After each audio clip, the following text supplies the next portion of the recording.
Today I'm gonna show you how to use invisible speed setup station. This setup station comes with a bag or without a bag, whatever you want, and it's nice and cool. When you get the setup station, you need to assemble it, and there is one key thing: what can go wrong. There is this groove under here. It needs to go into this small screw here, like this.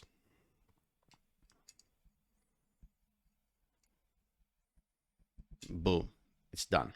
And sometimes we have a problem here that the screw is too tight, so you have to loosen it a bit to get this swing all free.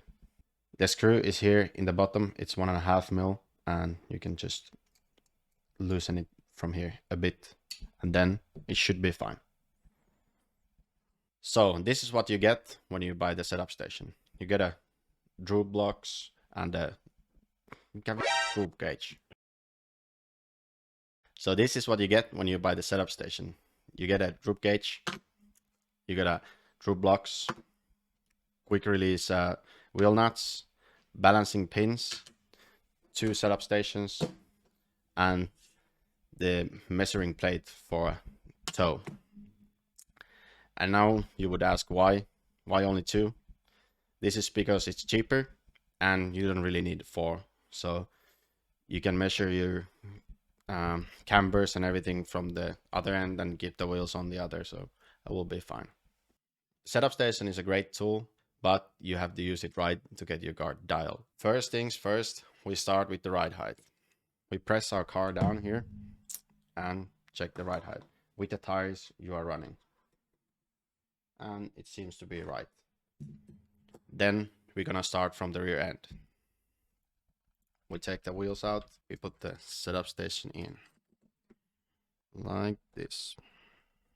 So the very unique thing with this setup station is that when you press your car down, the setup station doesn't get stuck into your pit board, because the tires are moving a bit in and out when you're pressing it down.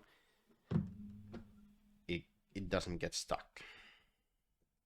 We start with the camber. We like to run 3.5 degrees in the rear, and the right is correct. Then we check the other one.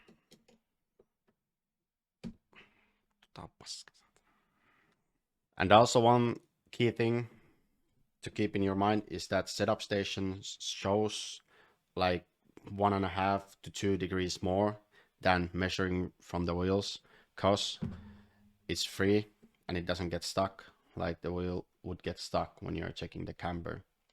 So the setup station will go to maximum camber. Then we measure the towing from the rear. Sometimes you can have uneven towing in the rear. That means you need to match the towing with the hub towing or from the arms. But that's a common thing with the 8-scale cars. And sometimes when you're using this, your wing can touch the inner part of the plate. So keep that in mind, that it can move freely to the end of the slot. So now we have set our rear camber 3.5 and check the towing from the rear. So now we can move to the front end. So the front end is a bit complicated. You need to check that your steering is straight. In our car, it's easy to do because we can put a long screw through our steering plate and it will lock the Ackerman plate to a straight position. In other cars, you need to turn your radio on and eyeball it that it's in the center. So now we have locked the steering and we need to check the camber and tow out together. They work together, so they can change when you change something a bit. So you need to check them. Now I will put 1.5 degrees of tow out in front and 2.5 degrees of camber in front. So now we have set our camber to 2.5 and our tow out to 1.5. And now we will check the bump steer. So this bump steer is quite neutral. It goes bit in and then comes back to the same position where we started it. So this is quite normal setting. We have other videos of bump steer, but this is how we measure it. And usually we run like this or bit bump in. So now we have checked the camber from front and rear and also the toe in and toe out. And now we'll check the droop. When checking the droop, we need the droop blocks and the droop gauge. And we need to find a flat spot in your chassis.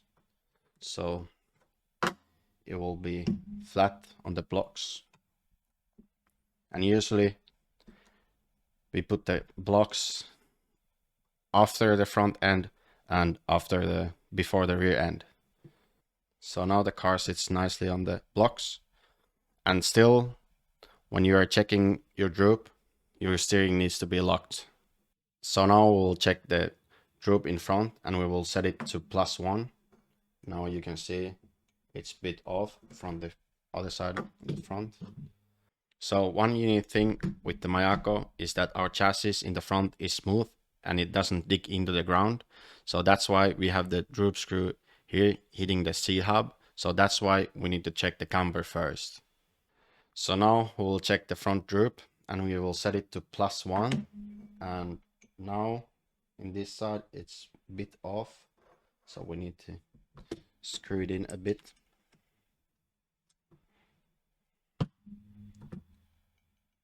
Still more. It seems to be right. You can check it by pressing a bit from top of the hex. And you can also check like it doesn't go on top of the 2 and it has a lot of space when you go on top of 0. So and now left and right are the same. So we can move to the rear end. If you are using the internal springs in the rear, I would suggest you to take out the shock from the bottom. So then the arm sits on the droop screw and the spring in the shock doesn't affect your droop. So now we have taken the shock end off. So we want -2 and now it's a bit too much. So we just tighten the screw a bit.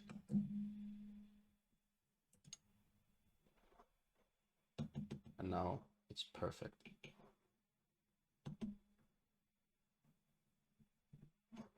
Another unique feature in this setup station is that you can check your EPA and also Ackerman with the measuring plate.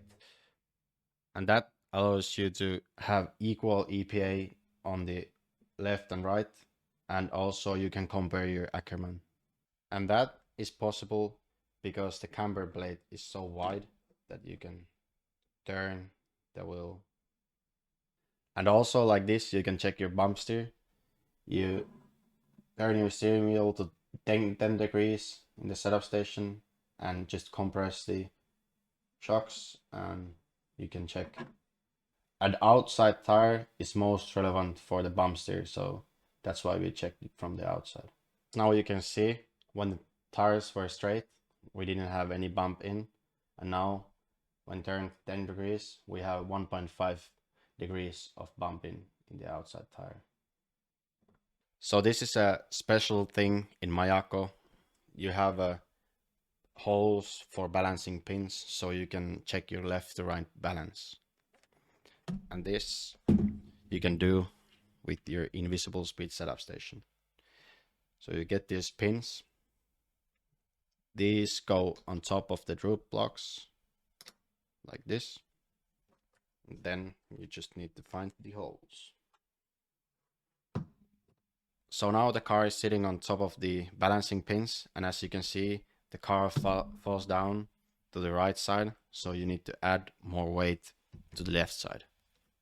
So now the car is floating on top of the balancing pins, but the truth is that it's a bit unbalanced still because it is not sitting straight, and when you tap on the table, it will fall down to the right.